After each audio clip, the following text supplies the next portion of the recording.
Možemo početi. Hoćemo. Ja. Evo, pozdrav svima u hrvatskom iseljeništvu, u Hrvatskoj, svi koji gledaju ovaj webinar.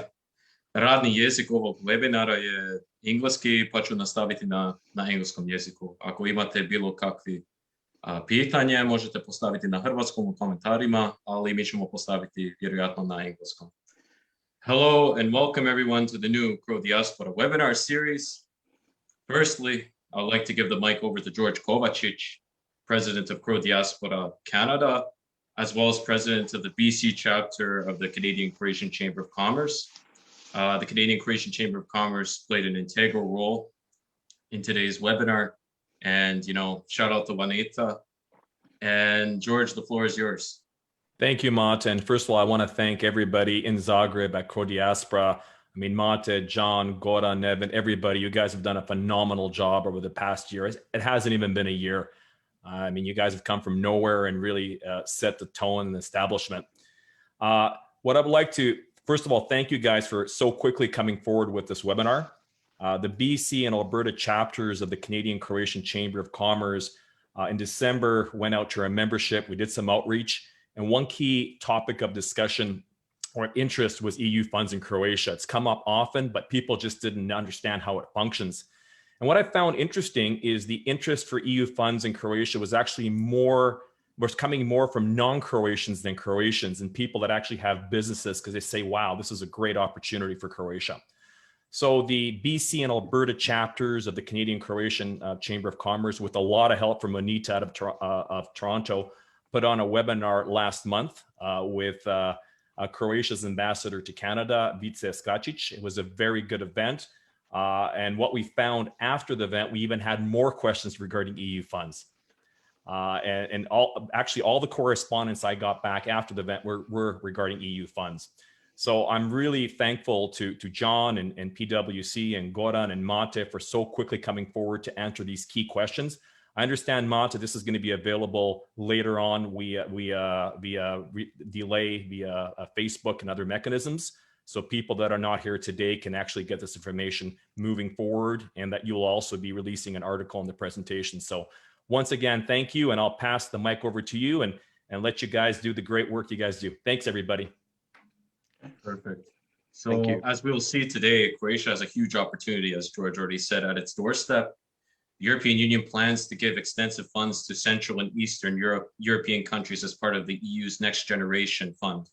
So according to Fitch, Central and Eastern Europe will stand out economically in 2022. The Next Generation EU Fund is estimated to give the region a weighted average of 3.8% and 5.5% real GDP growth in 2021 and 2022, respectively. Croatia will be the biggest net recipient per capita in 2021, so between the 2021 and 2027 timeframe. Croatia is expected to receive more than 24.5 billion euros in funds in this timeframe. This serves as an opportunity for Croatia to build a stronger, more robust economy and a more diverse economy, let me say, and gives Croats abroad an even greater initiative to do business in Croatia. So, Dečki, the floor is yours. And if you have any questions during the webinar, ask them in the comments below. Like, share, and don't be afraid to ask us what you want to know, even for future webinars. So, John, the floor is yours. Thank you. Thank you very much, Mate. Just a big hello to everybody. I'm John Gašparac. I'm President and CEO of PwC Croatia. I want to have a big thanks as well to the Croatian Canadian Chamber of Commerce based in Toronto. Thank you so much for your support for this webinar and in the past for Crow Diaspora. Before we get started, we have a presentation for you with three subject matter experts. Goran Šaravanja, who's director and founder of IMELUM, who are focused on economic analysis, not just in Croatia, but in all of Southeast Europe, from Slovenia down to Macedonia and other parts. We also have Neven Habunek and Niko Letilović, both managers at PwC in our EU services team. They are presenting with Goran together today some great information on EU funds and the context and the landscape we're looking at. I just want to comment on the following, that EU funds is something that it is interesting that a lot of people from outside of Croatia are interested. I think why they're interested is because it is a unique opportunity. The amount of funding is significant. It's even more significant than you think. There's even more out there than people are aware of. And it is available. You don't have to be in Croatia to get access to those funds. So this is some of the things we'll be discussing today. And this is where, yeah, there's opportunity for Croatia, but it's all the people, anybody who wants anything to do with Croatia. And I have to say, I've said it before in a webinar, through the last couple of years, through different events, both before pre-COVID and now post-COVID, I know a huge interest from the diaspora. They want to have something to do with Croatia. EU funds is definitely a way that they can actually have that access to get into Croatia or have some sort of business going on with Croatia, whether you're living here or not. And it may actually result in some people moving back to Croatia to live in Croatia to create a business or start a business that has arisen as a result of the opportunities presented by the EU funds. Now, without further ado, we'll get into questions later. I'd like to leave it to Goran, Neven, and Niko to present for us. And Goran, it's yours. The floor is yours, my friend. Thank you very much, John. Well, I'm going to basically set the scene by explaining how essentially EU funds or structural funds have assisted the Croatian economy, made it more robust. So all of these lines and squiggles mean basically one thing. What you've basically seen in terms of EU funds, it's the black line, which is the most important. That's where they turn up in the current account. Now, in the years, especially before 2008, we were basically funding our growth through foreign debt, right? Massive current account deficit, inability to stop capital flows. Obviously, when you're looking to join the EU, free capital flows is one of the conditions. Unable to stop it. And no mechanism basically to basically do more with the money coming in. We weren't members of the single market and so on and so forth. From 2008 until 2013, the drop in the current account deficit is because we were in a deep recession that lasted for 6 years. So we weren't spending as much, people weren't lending as much. 2013, we joined the EU, is essentially, it's more or less the last time we had a current account deficit. It moved into surplus from 14 onwards. One of the reasons is, as I said, EU structural funds. It's not the only reason, it's the main reason why we've seen that jump, which ended up being over 3 billion euros, according to my forecast for last year. We've also seen this increase in the improvement in the balance of goods and services until 2020, because tourism obviously wasn't anywhere near as good as it usually is. But essentially what we're saying is, since we joined the EU, the structure of growth went from, well, the current account went from deficit to surplus. EU funds were one of the two major reasons. And if we can have the next slide, please. Yep. So what that basically meant was that I mentioned that we went through a deep recession. I didn't want to put 2020 in because, I mean, the drop is even bigger, but there'll be a much bigger rebound compared to the period from 2009 to 14. But you see that we've had basically average growth at 3% for 5 years as full members of the EU. It is less than what we had in 05, 06, and 07. But if we move to the next slide, you'll see that the lines, the blue lines, are the absolute levels of foreign debt, right? So in that period from, I've got it here from 02, but let's say from 05 to 08, you saw a constant increase in the foreign debt to generate that growth of 4.5% before 2008. Then we essentially, so we had we basically had foreign debt well over 100% of GDP. Essentially, since about 2014, it's been coming down all the way. And even though we've had a 10% nominal drop in GDP in 2020, which is the reason that the foreign debt as a percentage of GDP has gone up, so the denominator went down. But you can see that the foreign debt is coming down all the time. And in the first 10 months of 2020, private sector foreign debt came down 1.3 billion euros. So what we're basically saying is the EU membership, actually, let's move to the next slide. So this is the last slide, last of my slides anyway. What you've seen is there's been an increase in exports of goods. Now, one of the constant, let's say, or most frequent, let's say, criticisms of Croatia, or if you like, the conventional wisdom is that we don't have an industrial sector and we don't export anything. And everyone's thinking goods. We don't export goods when they say we don't export. But you've seen here, since we joined the EU, goods exports have risen by more than 50% in 7 years. And you'll even see the drop during 2020 was minimal compared to the brown line, which is what happened to services, which is to say that's what happens when tourism halves. If I showed you the same graph for Montenegro, that would be what an economy that only relies on tourism or largely relies on tourism looks like. But you can see here as well the impact of COVID and on tourism in general, and tourism in the whole world. But what I wanted to show here was that the exports of goods have increased by 50% since we joined the EU, because you're in the single market. The perception of risk comes down. It's much easier to trade within the single market. Funding becomes more abundant and cheaper, and will be once we join the Eurozone, even more so. But what it basically means is, and how it ties into all the other slides that I came in, is that basically when you move from a current account deficit to a surplus, it means that you don't need to borrow foreign money, or you don't need to increase foreign debt to grow at 3%, for example, which is what we did in the 5 years before COVID came and destroyed everyone's plans. Whereas in that period from, let's say, 2005 to 2008, we were growing at 3.5%, so 50% more, but we were ratcheting up our foreign debt to well over 100% of GDP.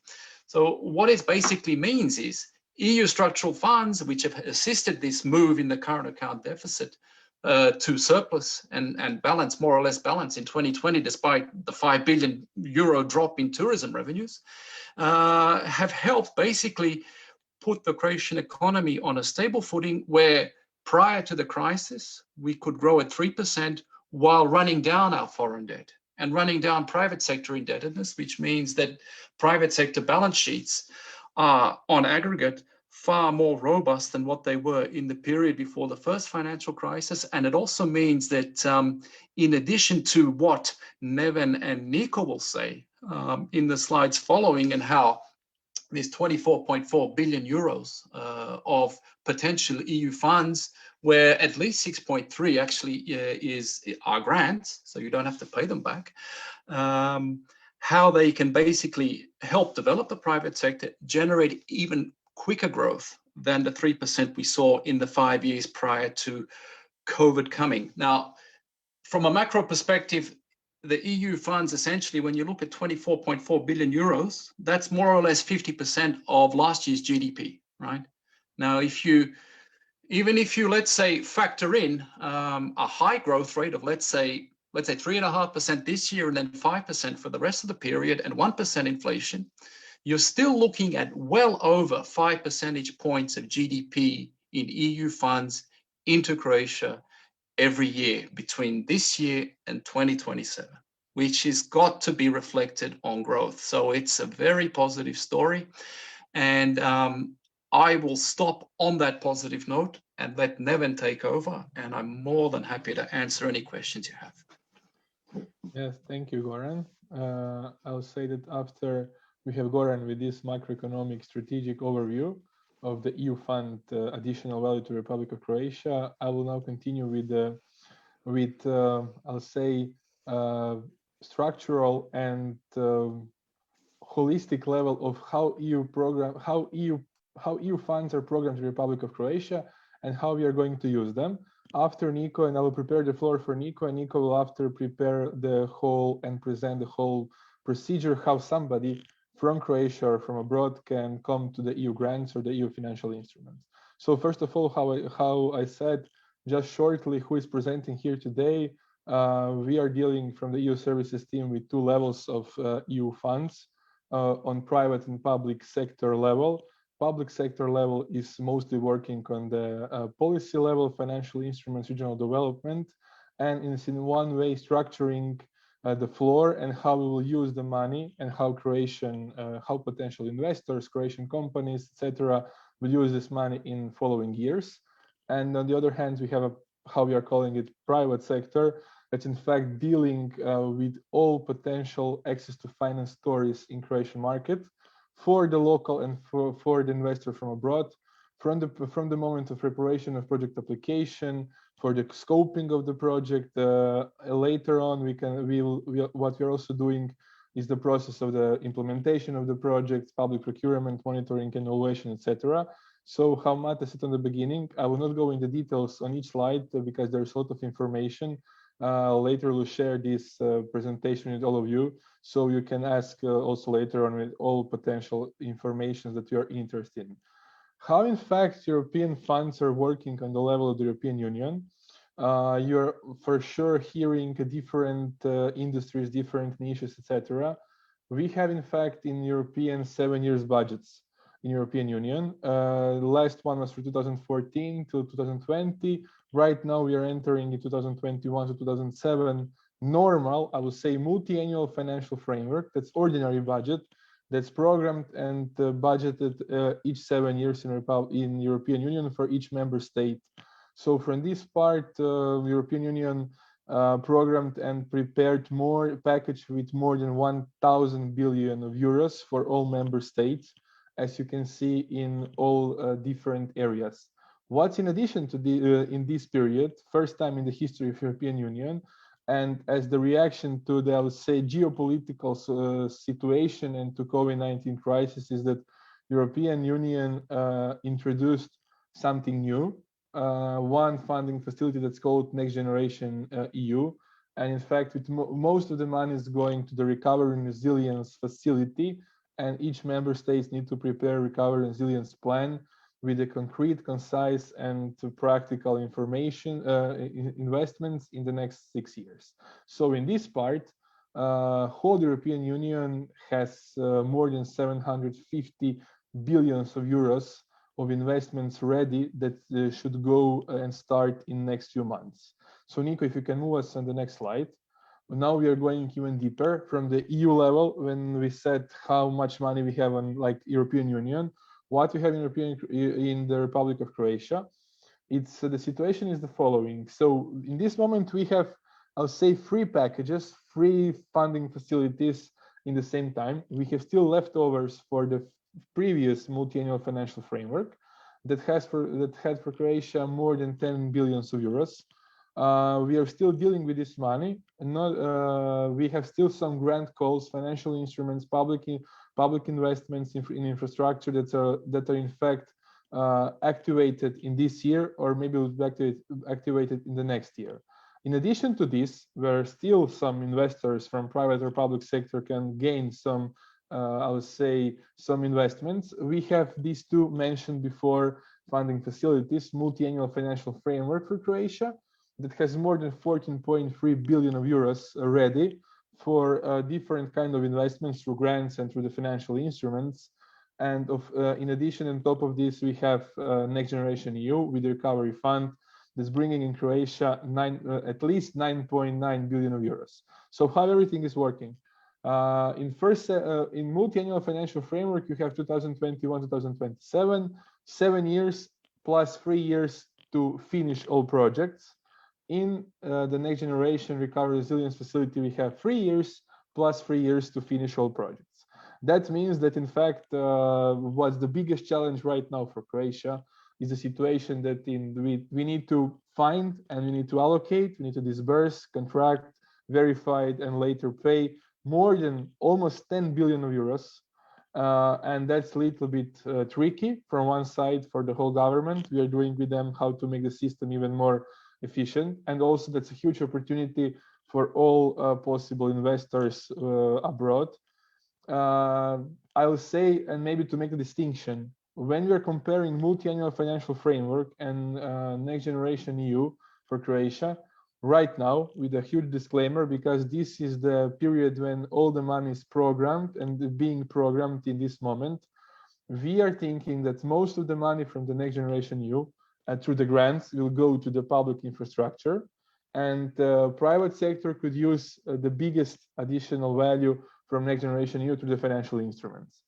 When you are considering multi-annual financial framework, then the government and European Commission gave the recommendations that grants for the private sector will be more significant in this multi-annual financial framework, where we are expecting to have grant calls from next year. Niko, can you move it in the next slide? So just for the clarification and for understanding how all these funds are functioning, and when you're probably reading different sources on the internet, how everything is going, you're hearing different categories, how some cost is passing through different stages. So when we are coming, how I said, to the previous multi-annual financial framework, where we have statistical data, we have 10.73 billion euros for Croatia. That's 100%. Then government through the private and for public sector is doing something what's called overbooking. They are contracting more than our, how to say it, money that's on the table, from the reason that they know that some of the money will, some of the projects will fall apart, there will be some mistakes to be done or something like that. So that's the reason why they're trying to do overbooking up to 120% to have much more realization later. And this realization is coming through two phases. This is through two categories. One is spent and second one is certified. Spent money is something when you, for example, make the transaction, but later this transaction need to be assured and certified from the managing authorities and from the control. So when we are dealing with this money, we didn't touch even 41% of whole allocation. So in this moment, you can see that there is still a lot of money, not just to be contracted, and there is still a lot of money to, you know, how to say, put it in the system. Niko, can you move it? What's Croatia doing with the programming in next period? So when you are coming to the Next Generation EU and Recovery Resilience Facility, each member state needs to prepare recovery resilience plan on the national level with the reforms and with the investments that they want to spend money in next 3+3 years up to 2026. And when you are talking about this, you can see here that 37% of the costs must contribute to the green transition, 20% to the digital transition, etc. So that means that we have some prerequisites where we need to play and what's the playground. But of course, there is, you know, some, how to say, it's up to us how we program it. And right now, Croatia made some drafts of the recovery resilience plan.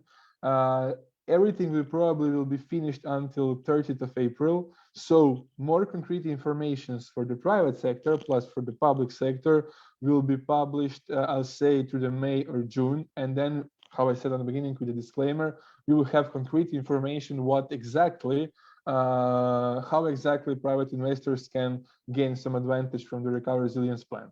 On the other hand, when you're talking about about multi-annual financial frameworks, all the money is disbursed to the operational programs. And we know that in this moment, for sure, we have these 4 operational programs that are on the table here. So we have operational programs, then you have goals, then you have measures, then you have grant calls, financial instruments. And we are right now programming this money from the multi-annual financial framework. We started to program it, and probably all operational programs will be ready until the December of 2021, or maybe in Q1 of 2022. As you can see here, how I said before going to Niko and give him the floor to explain exactly in detail what's happening, what we can expect in Croatia, and where private investors also could already plan their investments in which fields. That for sure will be the investments within the following topics: Smart Croatia, Green Croatia, Connected Croatia, Solidarity Croatia, Croatia closer to the citizens, Maritime and Fisheries, and Safe Croatia. So, you know, right now in this moment, we need to follow how the story will be developing in next months. But already what's really important and what you can see as maybe conclusion of my part for last 7 years, that Croatia didn't have enough of good quality investments prepared on time. So we can immediately start, in this moment start to prepare investments in the private and public sector that will be ready when we have disbursed money through these operational programs and thematic areas, to be ready to start to take this money from the European Union and to try to, you know, to put it in the system. So if you have any question later, I'm here. Niko, you can continue. Thank you, Neven. Thank Goran and Croatia for giving us this wonderful opportunity to show you and present you more information about EU funds. So first of all, let's start by saying what financing instruments do we have in Croatia or on European Union level. First of all, of course, European structural investment funds, they are the most important funding opportunity in Croatia. It is contained from a Cohesion Fund, European Regional Development Fund, and European Social Fund, Maritime Fisheries Fund, and Agricultural Fund for Rural Development. So the purpose of all of these funds is to invest in job creation and sustainable and healthy European economy and environment. Over half of EU funding is channeled through the five of these European structural investment funds. And for sure, in Croatia, the most important at this moment, especially for us in the PwC, is European Regional and Development Fund, who aims to strengthen the economic and social cohesion in the European Union by correcting imbalances between its region and its focus its investments on several key priority areas. So it is known as thematic concentration. So we have priority areas like for innovation and research, the digital agenda, support for SMEs, small and medium-sized enterprises, and the low carbon economy / digital green transition. Also, what I would like to say is like Cohesion Fund. Cohesion Fund is available to Croatia because it is aimed at the member state whose gross national income per inhabitant is less than 90% of the EU average. And also the European Social Fund, it's the main tool for promoting employment, social inclusion, helping people get a job or get a better job and stuff like that. The Maritime and Fishery Fund is the fund for EU fishery policy. It helps fishermen, for instance, in the transition to sustainable fishing. It supports coastal communities in diversifying their economies and stuff like that. And European Agricultural Fund for Rural Development. It's the funding instruments that supports, of course, rural development strategies and projects. And some of the key priorities are, for example, fostering of the knowledge of the transfer and innovation agriculture, forest in rural areas, enhancing the viability and competitiveness of all types of agriculture, and promoting innovative farm technology, sustainable forest management, etc. On the other side of this slide, we have financial instruments, let's say institutions. It's Croatian Bank for Reconstruction and Development, European Investment Bank, and also EU funding programs like Horizon, Life, and stuff like that. So the mostly today we will be talking about European structural and investment funds. And if you would have any question about AIB or credit lines or other funding programs, you could ask us later. So in Croatia, the institutional framework for European structural investment funds, the government coordinating body and the body that is the most important, let's say it like that, is the Ministry of Regional Development and EU funds. Also, we have the governance body. They are for the operational programs, competitiveness and cohesion.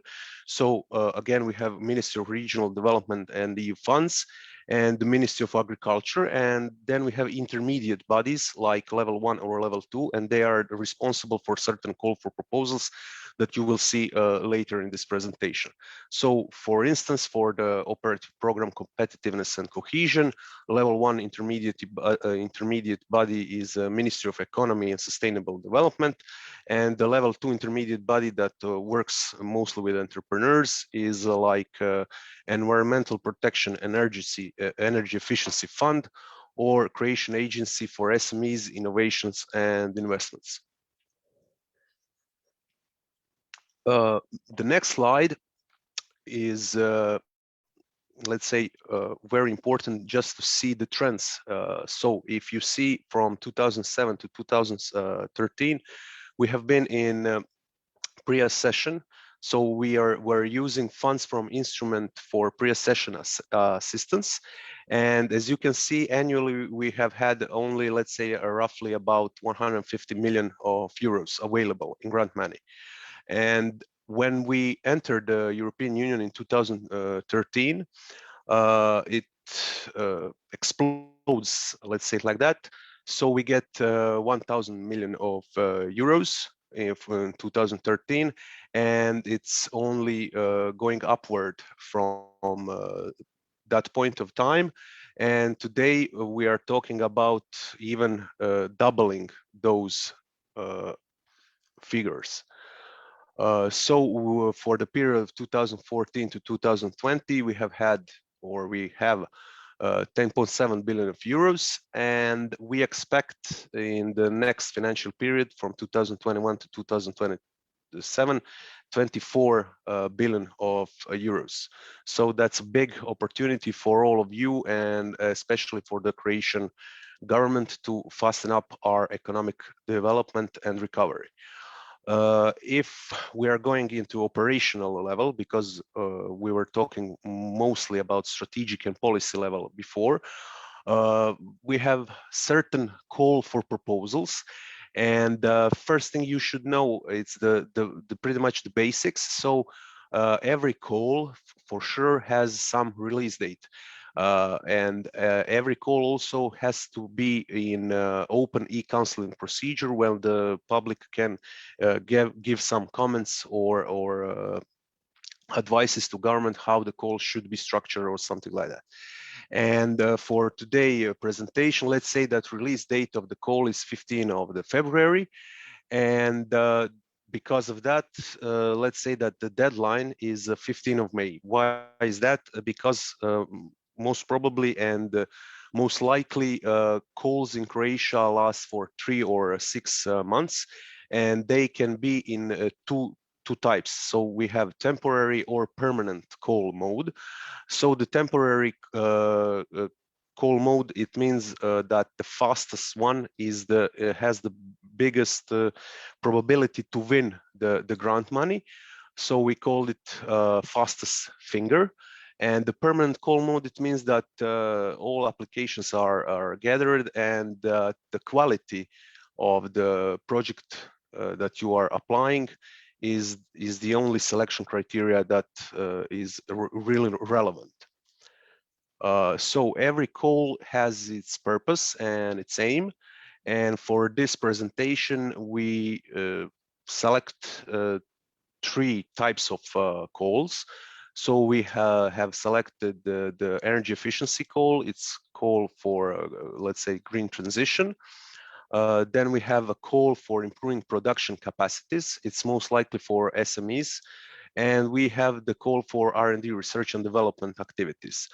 All of these calls are expected to be also available to applicants in the period of 2021 to 2027. And for sure, the objective of the energy green, let's say it like that, call is to support the implementation of energy efficiency measures or measures for using renewable energy, like solar plants or something like that. Then for the improving production capacities call, it's about strengthening the regional competitiveness of SMEs through the development of certain strategic activities. And there you can get some grant money for new machinery, new equipment, and stuff like that. And research and development call, it's all about developing new products, goods or services and technologies or business process. And about innovation and strengthening the capacities of companies for research, development, innovation, and improving the cooperation with other private sector entities and research and development institutions like faculties or some other institutions that are involved in research and development activities. The next thing that you should know for the basic information about the call for proposals is, are you eligible applicant, and if the call is supporting partners in the projects. So for instance, in the energy efficiency call, eligible applicants were legal or natural persons who are registered in Croatia. They can be micro, small, medium, and large size enterprise. For improving production capacities, it's the same thing. So it's legal or natural persons, but the main difference between energy efficiency call is that improving production capacities call is only eligible for SMEs, so micro, small, and medium size enterprise.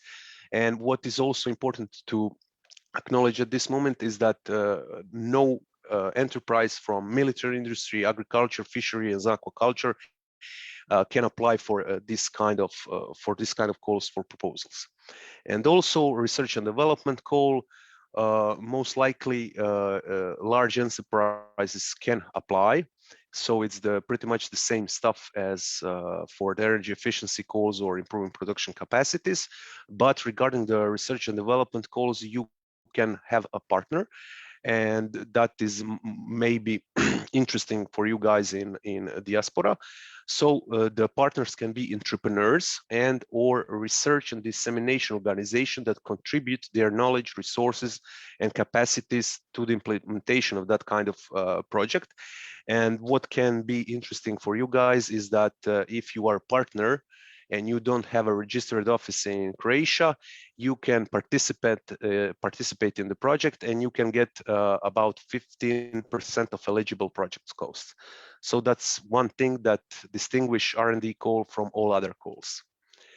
Of course, specific indicator is designed for every call of the proposal. That indicator is also the indicator for every project. So for example, if we are looking at the energy efficiency call, one of the indicator of the project and the call is the energy savings or the share of renewable energy in gross final energy consumption. For improving production capacities call, it's always increased sales, increased exports, earnings, and employment growth. So it's a specific indicator for every call. And for R&D call, of course, it's the main indicator is increase of patent applications, trademarks, industrial design of companies, and also sale of innovations, which of course increase revenues and most likely export earnings. Then we have acceptable activities. Every call, every project has, let's say, 3 types of acceptable activities. And the first phase is the preparation of project proposal documentation, other project technical documentation. So in this phase, you will see it a little bit later. You prepare application form, documentation, some other technical documentation, and you submit your application. In the second phase, second acceptable activities, it's like implementing activities. It depends regarding the call or the project that you are implementing. Some examples are buying new equipment or machinery, building or restoring the production facilities, research and development activities, which can result in staff costs and stuff like that. And then we have in third, the last activity. It's the project management, administration, promotion, and visibility activities. So in this activity, we are doing project management, we are doing financial management, reporting to the national authorities, ministries, and of course, we are doing our best to promote project and funding from the EU funds. Then we have the next and sometimes the most important thing for the applicants is the financial allocation and the amount of the support. So for example, if we are talking about energy efficiency call, for now, we have a maximum possible amount of grant. It was around 2.7 million euros. In kuna, it's 20 million kunas. And co-financing rate was from 45 up to 85% of accepted cost. And this ratio, 45 up to 85, it depends of the size of the applicant. So if you are a large enterprise, the co-financing rate is smaller, and if you are micro or a small enterprise, the co-financing rate is bigger. Regarding the improving production capacities calls, it was around 2 million euros, and the financing rate was from 45 up to 75% of accepted cost. And for the R&D call, it was up to 3 million euros, and co-financing rate was from 25 up to 85% of accepted calls. So what I would like just to say at this moment, in the next financial period, 2021 to 2027, we are expecting the same absolute number in financial allocation. So we're expecting that the amount of the grant would be most likely the same, up to 2 to 3 million euros per project. But co-financing rate, it will be interesting to see what will happen, because we are expecting that it will be a little bit lower. So most probably those co-financing rate up to 85% will be history, but we will see what will happen in the next few months. Also, if you are preparing an application, you need to know the content of the project proposal, and we are submitting it through the EU fund system. It's a digital system of the Croatian government, through which we are doing project application and management. Of course, first thing that you should prepare is application form. We can show you how it looks like later. Sometimes you need to prepare an investment study or business plan. Then you have some statements for the applicant to be signed. It's like applicant statement or statement on received state aid. Of course, if you are building something, you need to have some permits or construction projects. Sometimes it is necessary for you to, in advance, with your application, sent to national government the letter of intention from the bank for the financial construction. And of course, it is always a lot of additional documentation. For example, annual financial reports, excerpts from the court register and stuff like that. And the last slide from our side is just for you to see how the EU project is being implemented and prepared, or let's say a workflow. So in the first month, we're doing analysis. It lasts only 1 month, most probably, and we are screening your enterprise. Is it eligible? Are your activities eligible? Are your ownership and governance structure eligible? And we are doing entrepreneurial test and difficulty. When you as an applicant make a decision to go into this application, then we are entering the phase of preparing the project proposal. It lasts 1 to 3 months, depends on the time we have. And in this phase, we are preparing all of those application form, investment studies and stuff like that. Then, of course, we submit it through the eFunds system. And then we are in the phase of the evaluation of the project proposal. Most likely it will last up to 6 months.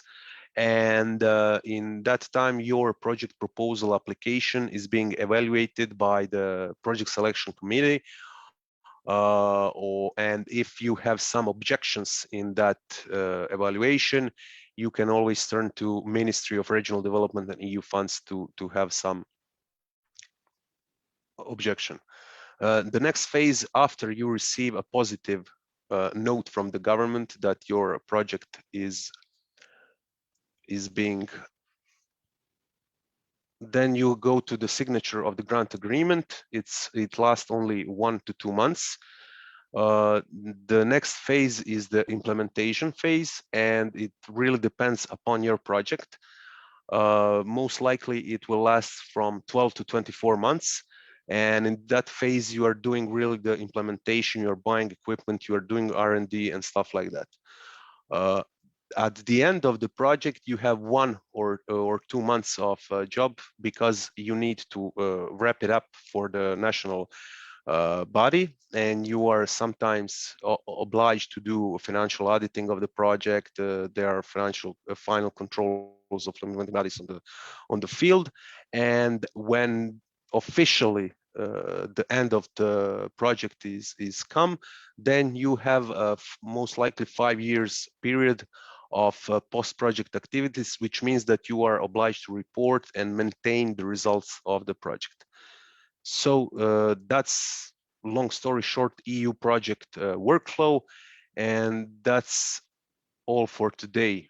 from our side. I will leave Mate and John. Okay, thanks a lot, Niko, Neven, and Goran. Excellent stuff. And we're at 45 minutes, so it goes a bit faster than you think, the guys, at time. We've got some questions that come through, so I know I've got a few questions I want to share, but we agreed we'd take questions from the audience, and I've got at least 3 questions right now to go at. So let's start right away. This is probably for Neven or Niko. The first question is, in the slides we have presented there, are any of the EU funds there meant for earthquake relief? Are they represented in those slides?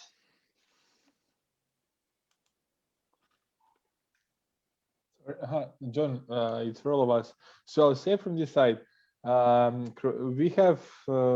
were in fact struck with 2 earthquakes in Zagreb and in Petrinja. We are applying for the EU Solidarity Fund, and they will be possibly through the old multi-annual financial framework. We heard from the minister that they will put some money from the old multi-annual financial framework to the recovery of the heated areas.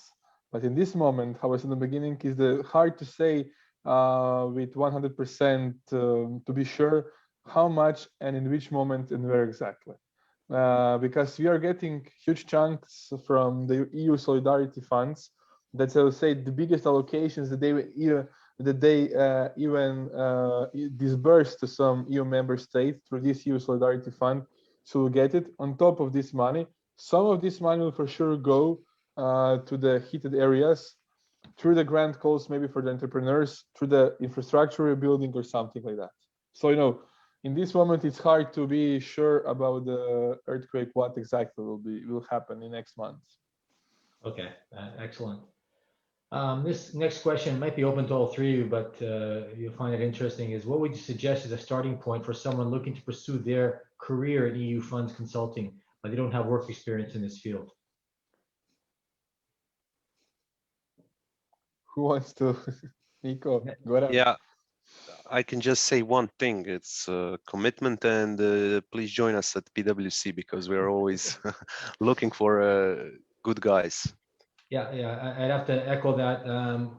Public sector EU funds is, as everybody's aware, the amount of funds available going forward. This is a big bet, and I think we're all expecting some big things out of this for PwC, but a lot of work for all of us, right? So, we will be certain to be expanding in this area of our practice, that's for sure. So I think, we're one place to look at. There are others as well, and Neven, you come from a different firm prior to us, and there's several firms out there in Croatia that are strictly focused on just doing EU funds work, right? Yeah, I'll say on top of that, John, that's it's really challenging, because you can make big hit or you can make big failure. You can help in making big hit or big profit or big happiness to some investor, or you can fail a lot. So it's interesting, it's challenging, you need to be agile, you need to be flexible. But if you want to have constant changes in work, and if you are this type of character, then this is the right place to be in the industry for you, because all the time something is changing. Okay. Let me just say that because there is so much money available in general, clearly there are opportunities, and it really depends. I mean, as you can perhaps tell, I'm from Australia. I'm born there, I grew up there, but I've been here for 20 years, and most of the time I wasn't working on EU projects and stuff like that, but that's where life takes you, and it's one aspect of, let's say, the business that I'm involved in. It was something that I was hoping to get involved in. It happened, but I mean, just have an open mind, and bear in mind that there are many, many more opportunities than there were, let's say, 20 years ago. It does mean there's a lot more competition, but it also means that if you succeed, you've proven something to yourself. So my advice would be approach it with an open mind and with justified optimism. I think that the really good point there, Goran, and I'm going to ask you a question in a few minutes about the economics of everything, but everybody's been talking about crisis and the COVID crisis, and let's call this an artificial economic crisis, but because of it, there's been a lot of transformation, and we see, through indications of people trying to invest in Croatia, irrespective of EU funds, the activity that's going on One train of thought is that we have maybe 4 or 5 years of boom time ahead of us now, because we've actually avoided a huge crisis because of the one we just had, right?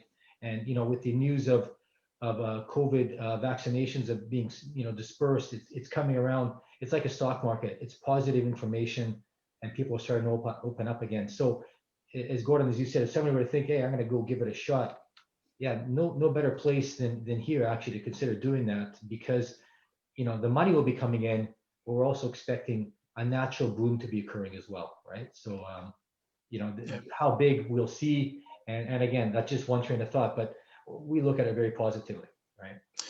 Yeah, let me just round that all out by saying that, I mentioned in my presentation that private sector debt is coming down. And that basically means that corporate balance sheets and even household balance sheets are far more robust than what they were a decade ago. So the 6-year recession we went through, and bear in mind that we had political stability in that time, which is something that I think is priceless, and it's just never mentioned by anyone that ever talks about Croatia, but it's a massive positive. The companies that survived 2008, they were forced to deleverage. Those that didn't. And now when COVID has come around, we've gone through another round of essentially, strengthening the private sector. So I would argue that Croatia and Slovenia, certainly in terms of, let's say, the indebtedness of private companies, which is the key if you're looking at, what's the potential. And over the last 4 or 5 years, we've also resolved a lot, 3 or 4 legacy issues which were holding back the economy, such as shipyards, such as petrokemia. I mean, before I started my own company, I used to work for INA, and petrokemia was a constant for 20 years. It was a constant, pain, really. I mean, a company that shouldn't be loss-making was loss-making, was taking up political time. And the other one, of course, is Agrokor, which was the biggest private investor, but it was restructured in a way where a lot fewer people lost their jobs, and there was no hit to the budget. So Croatia has really, if you look at it in the last 5 years, it's resolved some structural issues, has brought down corporate debt, so private corporate debt in terms of both domestic and foreign, and therefore aggregate corporate balance sheets are far more robust than what they were a decade ago. And that is clear. I think that's probably the most positive story you could be looking at. If you're looking at, do you invest in Croatia? Is there any potential here? Clearly, you have to do your homework. It's not all a bed of roses. It is nowhere, but it's definitely the case that we're in a far more sustainable position now than what we were, let's say, 10, 12 years ago, definitely. Well, as you said, you talk about corporate debt, but also public debt has decreased significantly as well, right? Where it had been at almost 100% of GDP, and it's dropped down to, as low as 80% or even lower than that. And that's it was heading below 70. It's now over 80. But the facts are that, if you look at the 2021 budget, the government is clearly aiming to lower that deficit over time. And I would argue that they do have the space to do that. They'll need a little bit of luck, but it's really, really positive that they've sent this signal out that they're serious about this.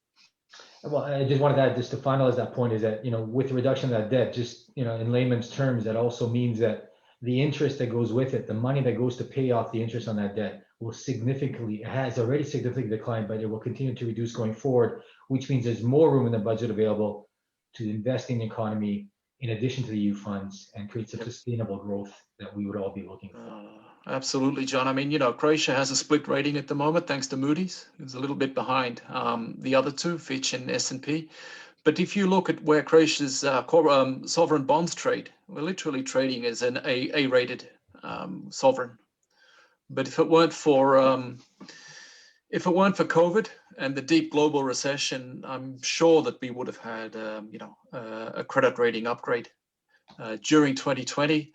And the next reason that we'll have one is when we remove exchange rate risk related to joining the euro. So, I mean, again, from a financing perspective, from perspective of spreads, and the risk premium you're paying to invest in Croatia, there are credible reasons to expect that to come down and come down permanently in the time frame that we're talking about. Yeah, and a point on that as well is when you talk about moving to the Eurozone, anybody who's thinking of coming here and wants to start a career, that means eventually anybody here will be getting paid in euros as well, which gives them some sort of stable purchasing power as well going into the future, especially in EU, let alone elsewhere, right? So there's just little read between the lines points we want to emphasize to everybody out there, because I know there's different perspectives people are having on this call right now, right? Yeah. No, if I may, I've obviously warmed up. I would argue that Croatia is essentially, we're joining the core of the European Union. Once you join the Eurozone, which not all member states, from Eastern Europe have done, for cultural and historical reasons. Croatia is different. I mean, since 1965, Croats have been saving in German marks and then in euros. So for us, it's just normal. It's no big deal, let's be perfectly honest. But Eurozone and then Schengen, and you're basically, you're at every single table where the big boys are, and you're a core, you're, let's say, for Croatia, given we're geographically not in the center of Europe, and we have three countries that are, not member states on our eastern and southern borders, you're a soft core member, It's basically a semi-core member, I mean, you're basically, you're joining where essentially Slovenia and Slovakia are. And that's not a bad place to be, given that we are in Eastern Europe. Yeah, excellent. Just to divert back to some of the questions coming in, and back to Niko and Neven, either one of you, I think, on this one, any funds that you're aware of that support cultural and heritage engagements and investments?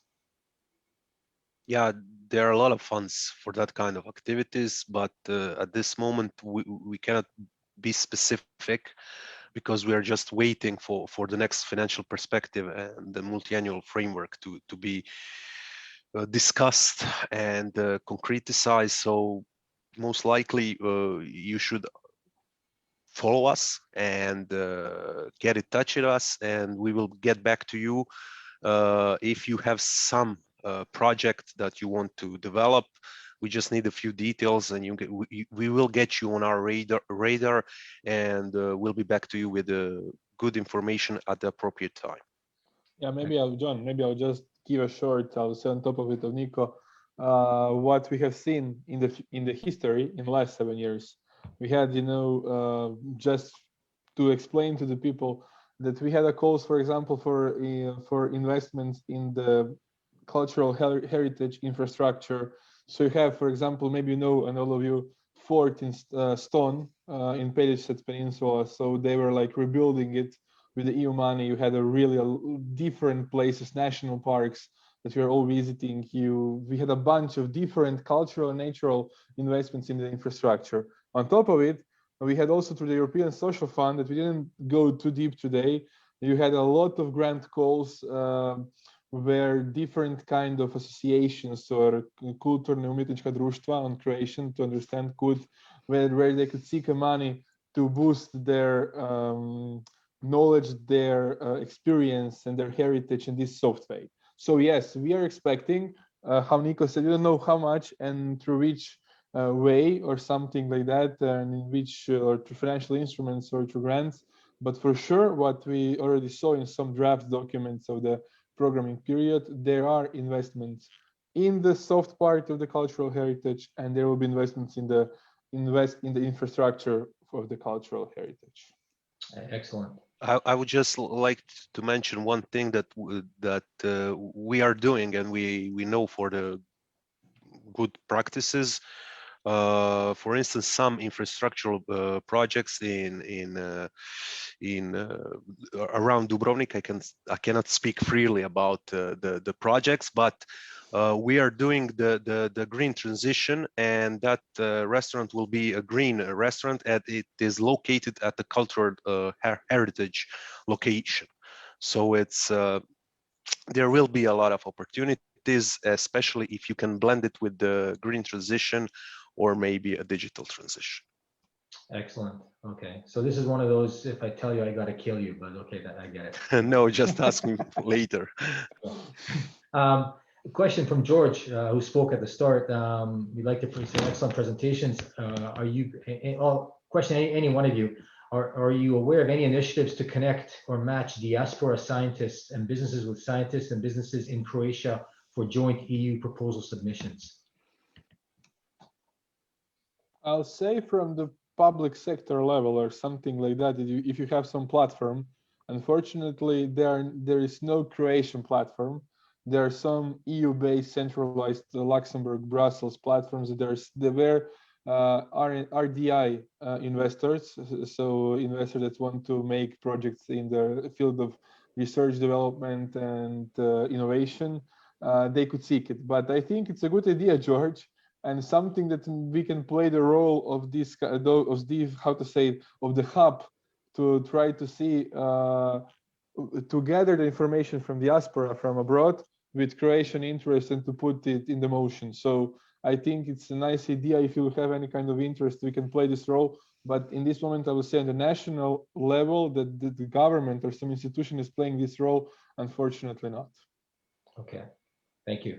Another comment and question. Great topic. Looking through the presentation so far, I got the impression that EU funds are available for withdrawal only if you already own an enterprise. Is there a way to obtain some financial support through EU funds for small-scale companies that are yet to be? Nico, I think it's we didn't show the grant call for the startups. No, it's not.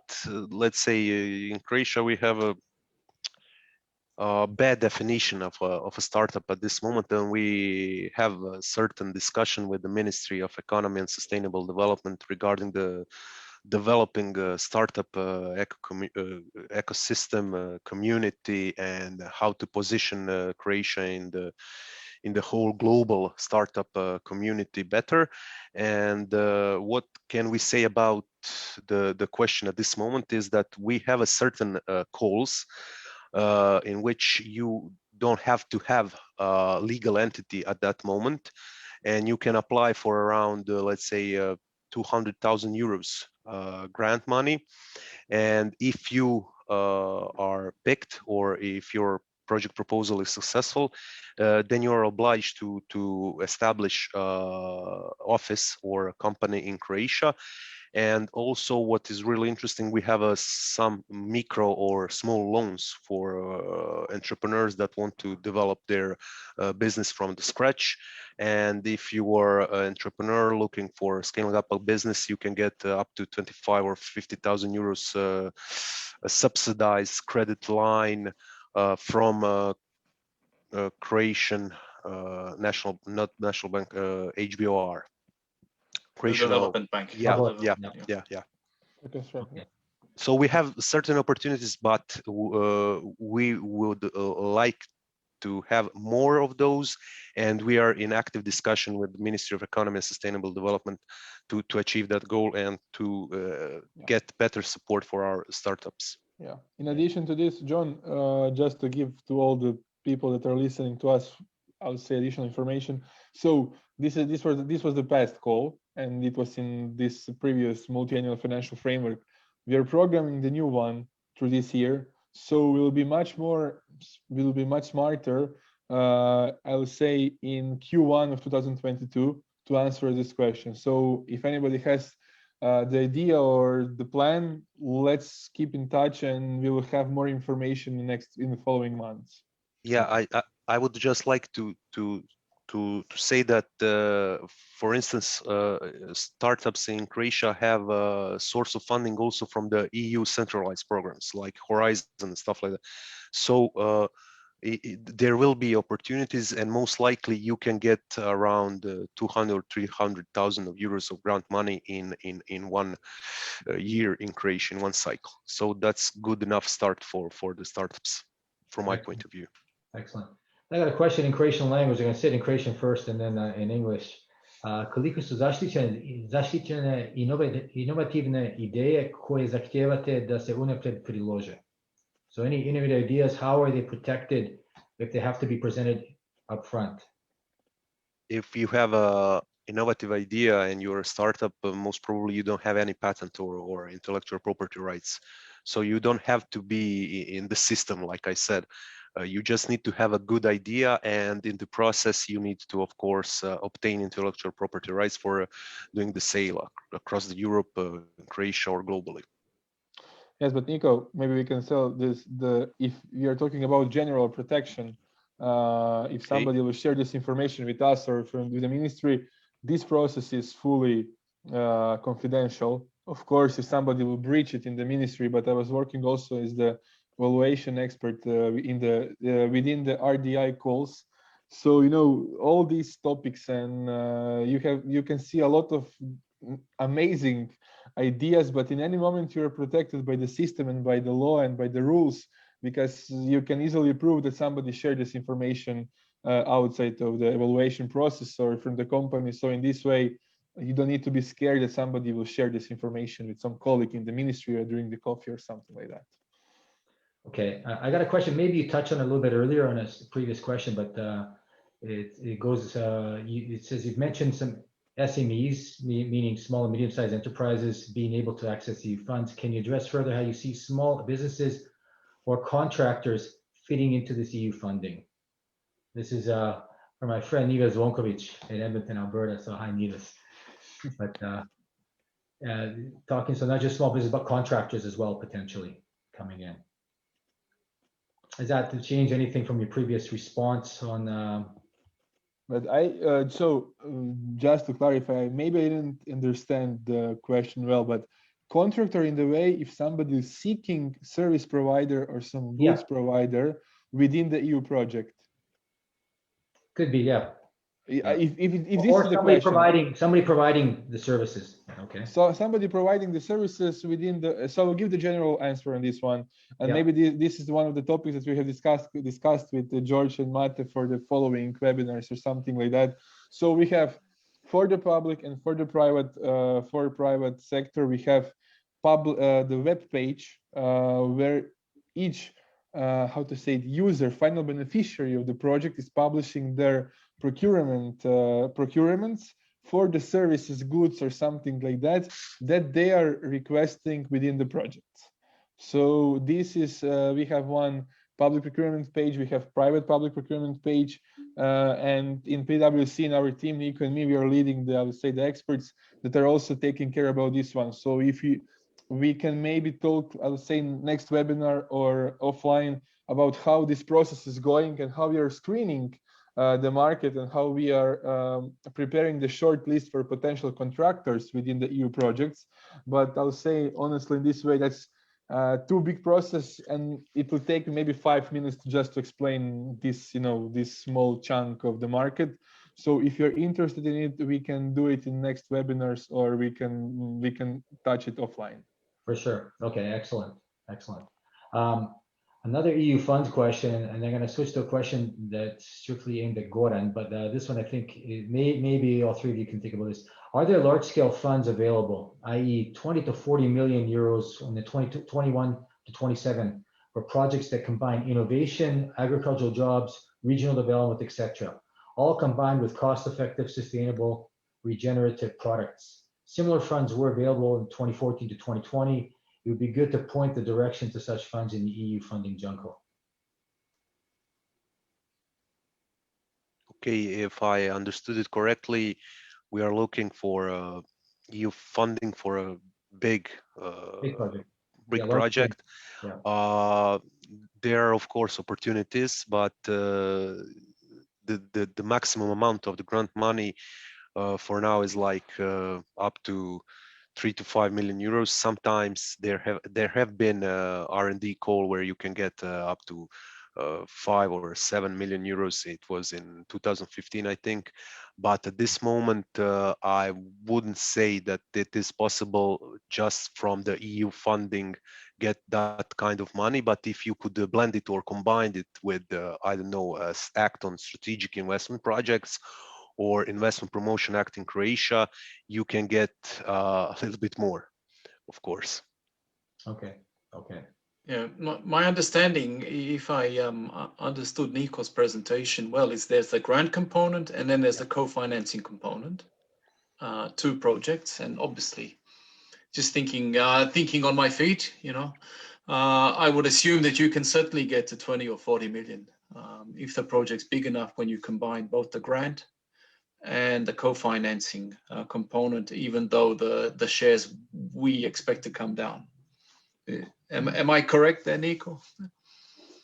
It depends of the project, but with the Investment Promotion Act, with the EU grant money, with the subsidized credit line, we can get you there. Okay, good. Goran, just a question to you. There's a view that the reliance on EU funds is detrimental to Croatia's development, and we need more private investment to grow more quickly and catch up to the EU average. What are your views on this? Look, I mean, I think there's an element of truth in the sense that, as you well know, this whole 24.2 billion, and even in the first, multi-annual or, financing, period when we joined in 2013, there's been a lot of talk about EU funds, and there's all this money. And there may be a perception, or there certainly is in a part of society, that it's for free and that that you don't have to do anything. And from that perspective, I can understand people that point this out. But I would say the following: what EU funds do, and I think it's clear from Niko's and Neven's presentation, is they provide, a very, very detailed structure. So you have to jump through the hoops to get the money, and you have to prove that you need to get the money. Now, why is that important for Croatia? In my perspective, is that, let's say, the public sector is forced to think strategically, and they're forced to come up with arguments and argue the point, because the other big change in this country, and this is revolutionary. For us, is for the first time, in essence, and we've been here apparently since the 7th century, but for the first time, at least since 1102, in the second half of 2013 onwards, we've been asked, what is our opinion?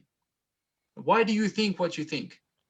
It's no longer exclusively filling out conditions to join a club called the European Union or NATO or whatever else, or the UN, in earlier phases,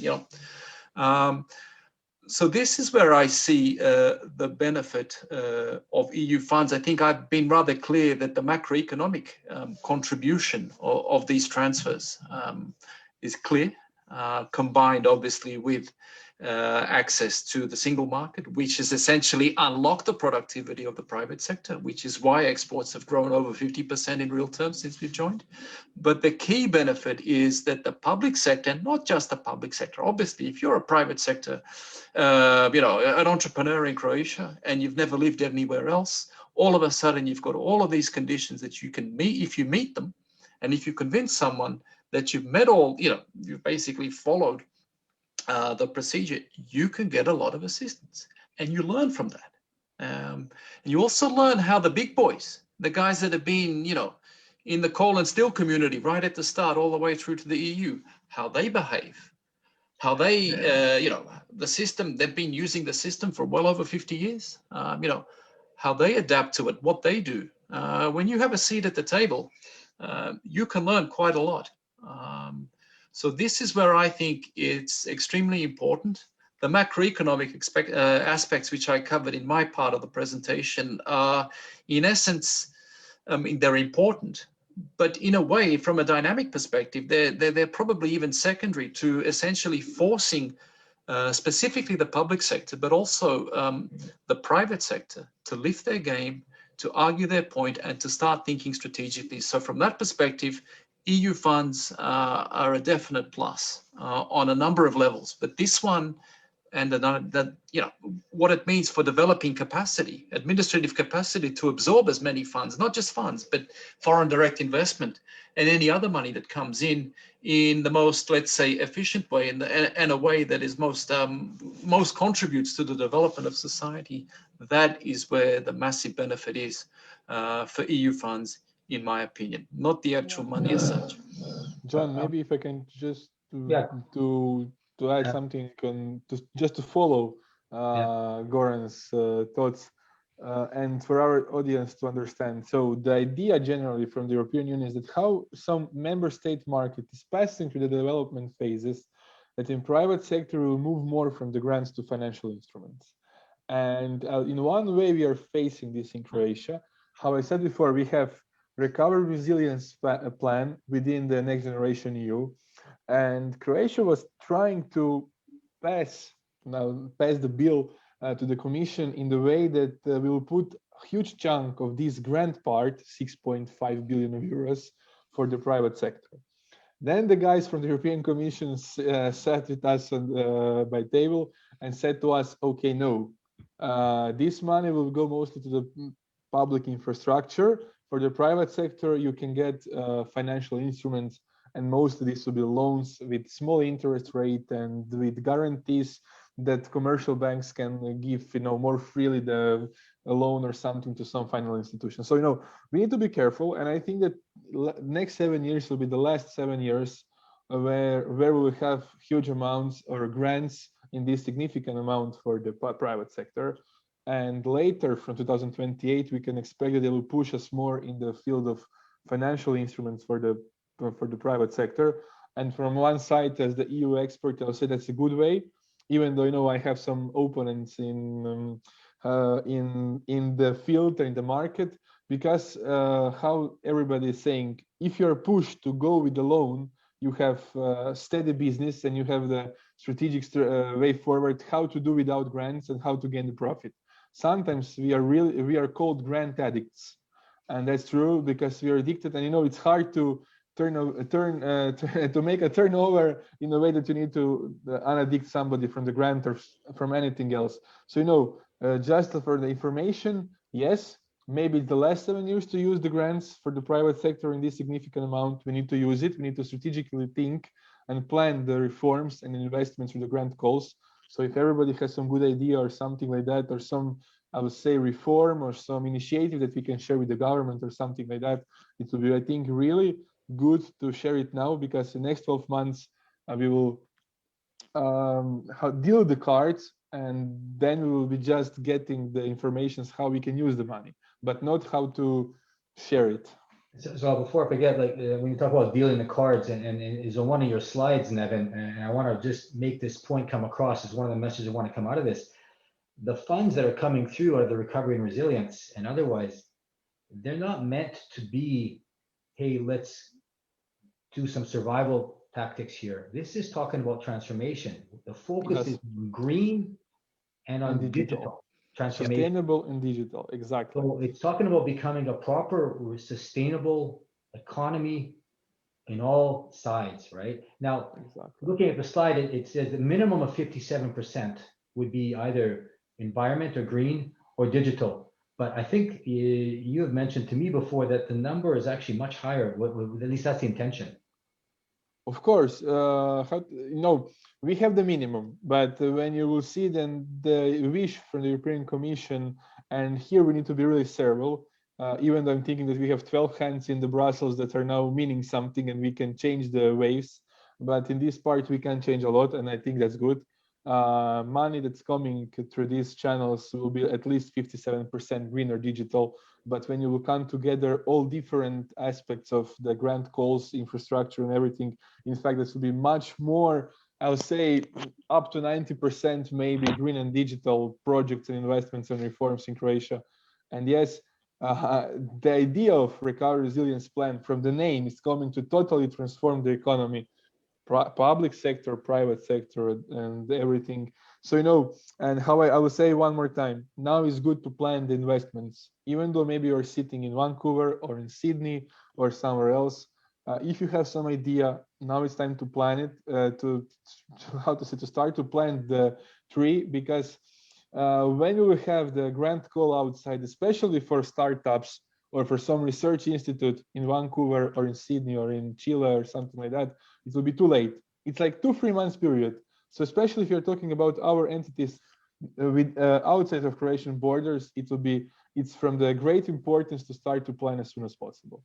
Yeah, that's a good point. You mentioned Vancouver and Sydney, so Goran and I both agree, 2 very beautiful cities on the planet. But where we are in the world, actually, that's the message. We have a question come in, so maybe, I mean, Goran or I can actually answer this one from Emil message saying, hi, Emil. Have all Croatian diaspora business organizations been approached to help in spreading this message, not just English speaking?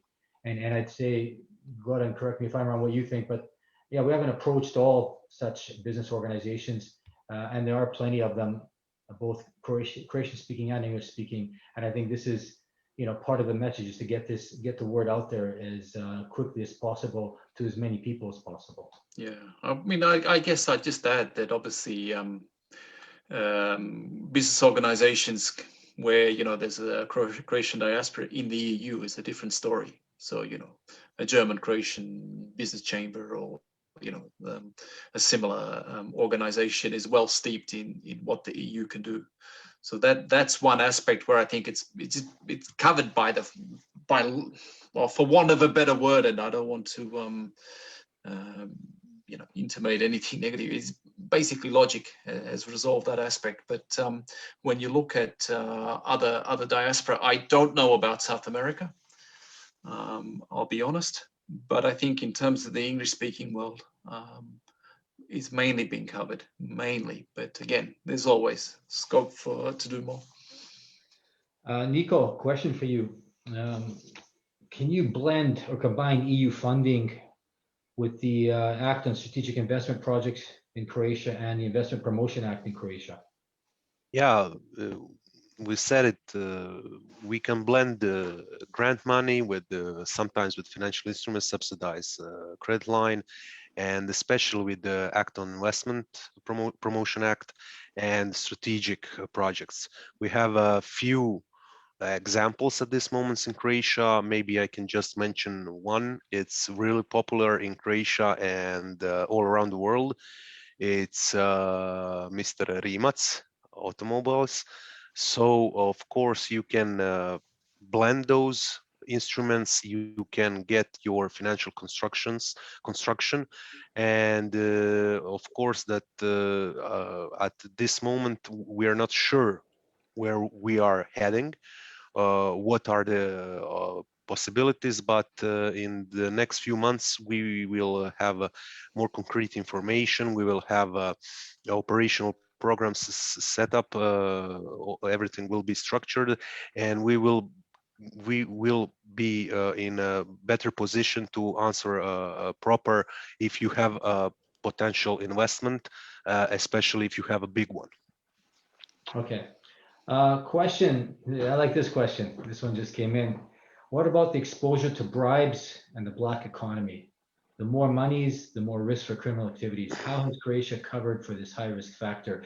I see Neven smiling already, and we all know of projects where the money's come in and then the EU, EC comes in to take a look and verify, and there's nothing there, right? So this has happened, not just in Croatia. Let's be clear. There's been other countries, Greece in particular, I'll say, that I know of where similar activities have occurred. But what's your reaction to this question? If I may first, just one short sentence. Yeah. We're not still sure what has just happened in the last 7 years, and we will see the total usage of EU funds in next few years. And I would like to just draw a parallel with the example from Slovenia. They have been extremely successful in using funds from rural development. And after the European Commission control, because not just of the bribes, but some other stuff, they were obliged to recover, I think, 30 or 50% of that amount. So at this moment, for sure, there are that kind of activities. We are seeing it in the media sometimes, but the final bill will be in 2023, and we will see what will happen. Yes, Neven, but Goran. Niko, I was from one side. I'll say that I totally agree.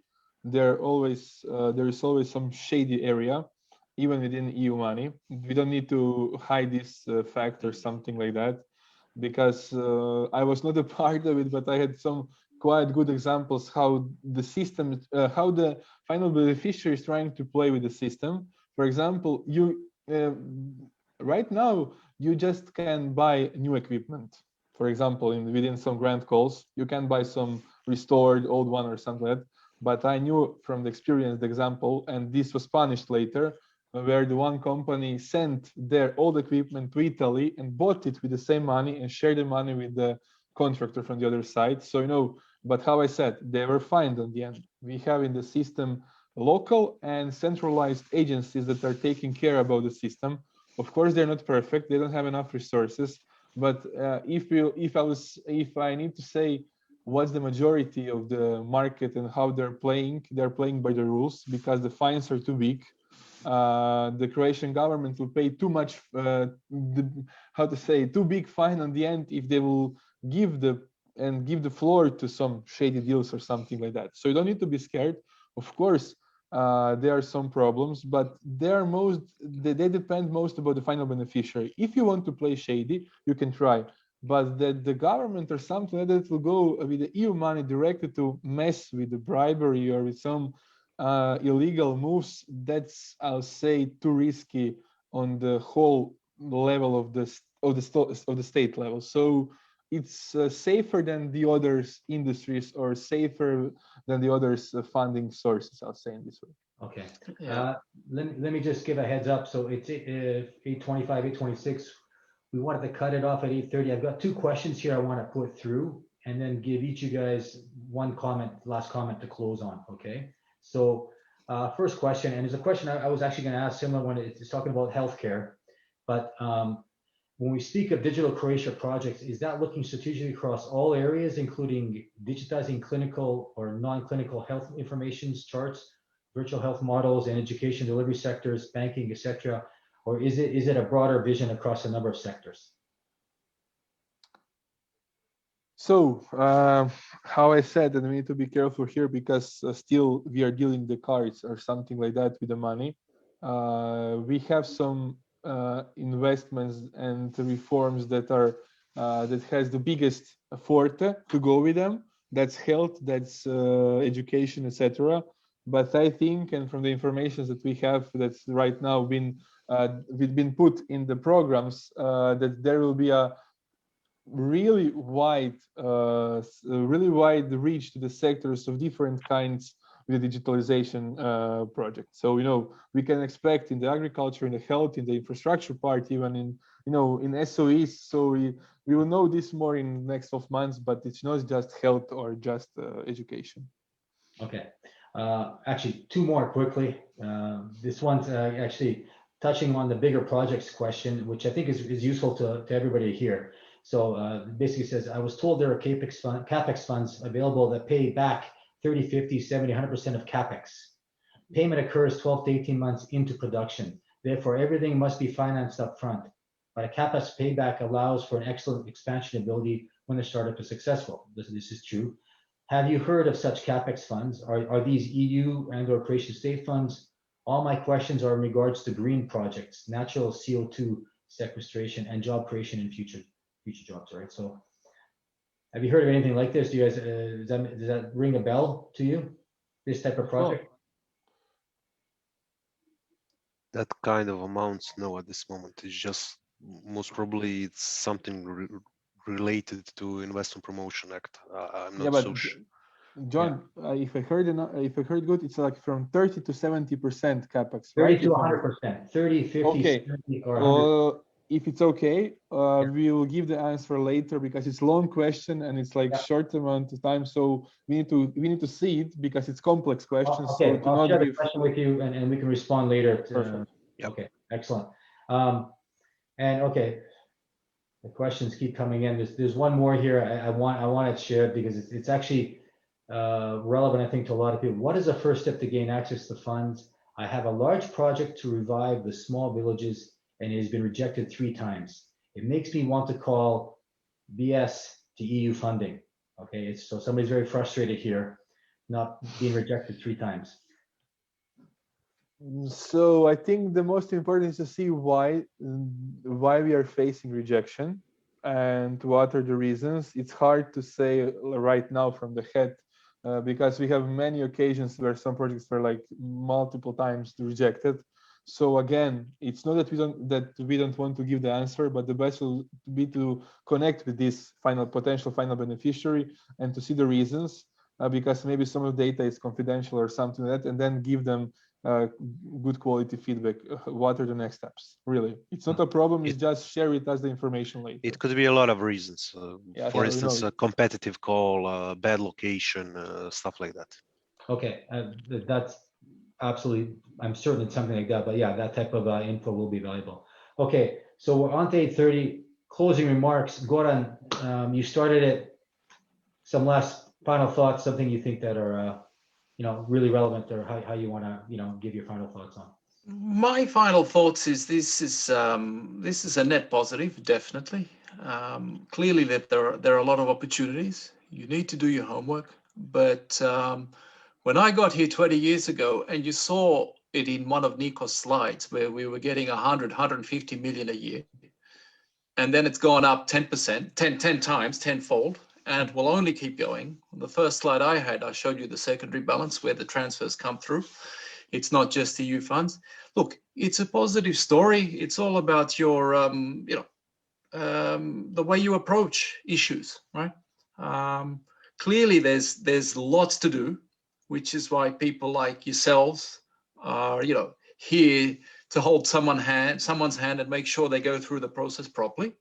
But there are many, many more opportunities here than there were 20 years ago. And if that's not great, then I'm sorry, I don't know what is.